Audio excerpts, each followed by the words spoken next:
আসসালামু আলাইকুম, আমি আরিফ বিল্লাহ আপনাদের সাথে আছি মিয়ানমার কৃষি খামার প্রকল্প থেকে। আজকে একটি গুরুত্বপূর্ণ ভিডিও তুলে ধরবো আপনাদের সামনে এবং ভিডিওতে গুরুত্বপূর্ণ কিছু বিষয় তুলে ধরার চেষ্টা করব। আজকের ভিডিওটা মূলত যারা নতুন কৃষি উদ্যোক্তা কিংবা নতুন খামার করতে যাচ্ছেন অথবা যারা খামার করেছেন বা খামার পরিচালনা করছেন তাদের জন্য অত্যন্ত জরুরি একটি গুরুত্বপূর্ণ বিষয়। আমাদের অনেকেই বাসা বাড়িতে বা গ্রামে গরু পালেন, কেউ দুটি, কেউ পাঁচটি, কেউ বা আবার বড় পরিসরে খামার করে থাকেন। আজকের ভিডিওতে আমি বলবো উক্ত খামারের জন্য সবচেয়ে গুরুত্বপূর্ণ নেপিয়ার ঘাস বা জারা বা গুয়েতামালা ঘাসের প্রয়োজনীয়তা কি এবং কেন এটি আপনার খামারে থাকা উচিত বা আপনার উৎপাদন করা উচিত, এবং অবশ্যই এটি আপনাকে উৎপাদন করতে হবে। তাই ভিডিওটি শেষ পর্যন্ত দেখুন।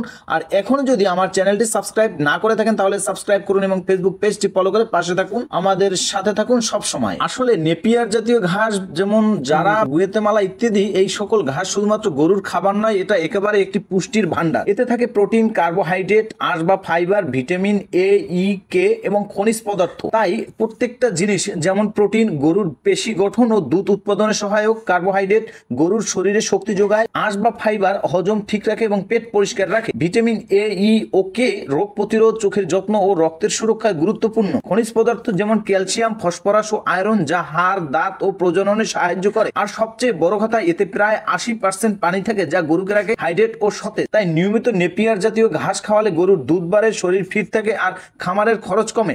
অর্থাৎ এই জাতীয় ঘাস মানেই সস্তায় সুষম পুষ্টি। তাই আপনার এটা জানাও জরুরি এই জাতীয় ঘাস কিভাবে চাষ করবেন। প্রথমে জমি ভালোভাবে চাষ দিন, 4 থেকে 5 বার চাষ দিয়ে মই দিয়ে সমান করে নিন। এরপর ঘাস সংগ্রহের সময় 2 থেকে 3টি গিটা বা জয়েন্ট সহ কাটিং নিন। কাটিং গুলো ছায়াযুক্ত জায়গায় রেখে পাটের বস্তা বা খড় দিয়ে ঢেকে দিন। 2 থেকে 3 দিন পর কুশি গজাতে শুরু করবে, তখনই রোপণের উপযুক্ত সময়। এভাবে রোপণ করলে কাটিং নষ্ট হয় না আর উৎপাদনও বাড়ে। এছাড়া আপনারা যারা খামার করেন তারা জানেন বর্তমানে খড়ের দাম সহ দানা জাতীয় খাবারের কি পরিমাণ দাম বেড়েছে, যা আমাদের জন্য অনেকটা ক্রয় করা কষ্টসাধ্য। এই খরচ কমাতে হলে অবশ্যই নেপিয়ার, জারা বা গুয়েতামালা জাতীয় ঘাসের চাষ করতেই হবে অবশ্যই। এতে আপনার খামারের পুষ্টির চাহিদা পূরণ হবে, পাশাপাশি খরচ কমবে। এমনকি আপনি চাইলে কাটিং বা বীজ বিক্রি করে অতিরিক্ত আয় করতে পারেন।